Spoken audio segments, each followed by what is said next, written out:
दिल्ली बूंद बूंद पानी के लिए तरस रही है और सोशल मीडिया पर इसका मजाक बना के रखा है। कोई कह रहा है कि पानी धूप की वजह से उड़ गया, कोई कह रहा है कि पड़ोसी राज्य ने रोक रखा है। क्या दिल्ली का वाटर क्राइसिस सिर्फ एक मीम मटेरियल है? हमेशा की तरह इंटरनेट पर आपको इस टॉपिक पर भी दो तरीके के लोग मिलेंगे। एक कहेंगे कि पानी इवेपोरेट हो गया और दूसरे लोग सारा कसूर पड़ोसी राज्यों पर मार देंगे। लेकिन ये दोनों मिलकर आपका ध्यान असली नैरेटिव से भटकाएंगे। अब अगर आप असली डेटा को पकड़ोगे ना, तो दिल्ली की आबादी है 2.5 करोड़ और इसे लगभग डेली 1250 मिलियन गैलन पानी चाहिए। लेकिन पानी की सप्लाई जो है ना, सिर्फ 1000 मिलियन गैलन पानी की है। अब इस 250 मिलियन गैलन पानी के बीच विलेन बनते हैं पानी की चोरी करने वाले और ये टैंकर माफिया।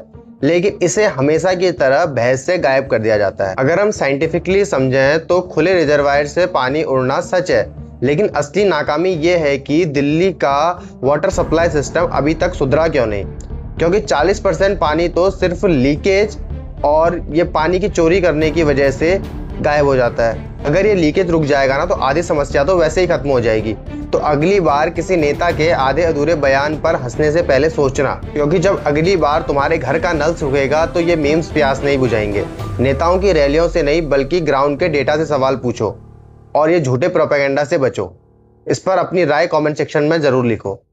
दिल्ली बूंद बूंद पानी के लिए तरस रही है और सोशल मीडिया पर इसका मजाक बना के रखा है।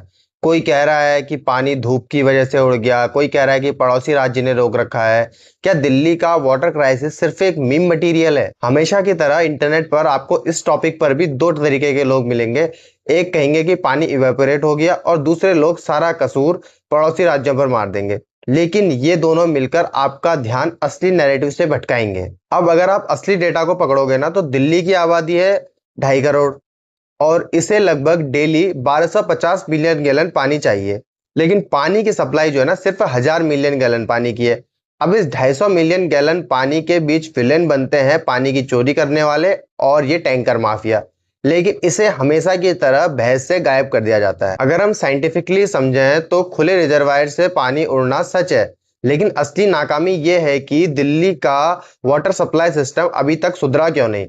क्योंकि 40% पानी तो सिर्फ लीकेज और ये पानी की चोरी करने की वजह से गायब हो जाता है। अगर ये लीकेज रुक जाएगा ना, तो आधी समस्या तो वैसे ही खत्म हो जाएगी। तो अगली बार किसी नेता के आधे अधूरे बयान पर हंसने से पहले सोचना, क्योंकि जब अगली बार तुम्हारे घर का नल सूखेगा तो ये मीम्स प्यास नहीं बुझाएंगे। नेताओं की रैलियों से नहीं, बल्कि ग्राउंड के डेटा से सवाल पूछो और ये झूठे प्रोपेगेंडा से बचो। इस पर अपनी राय कमेंट सेक्शन में जरूर लिखो।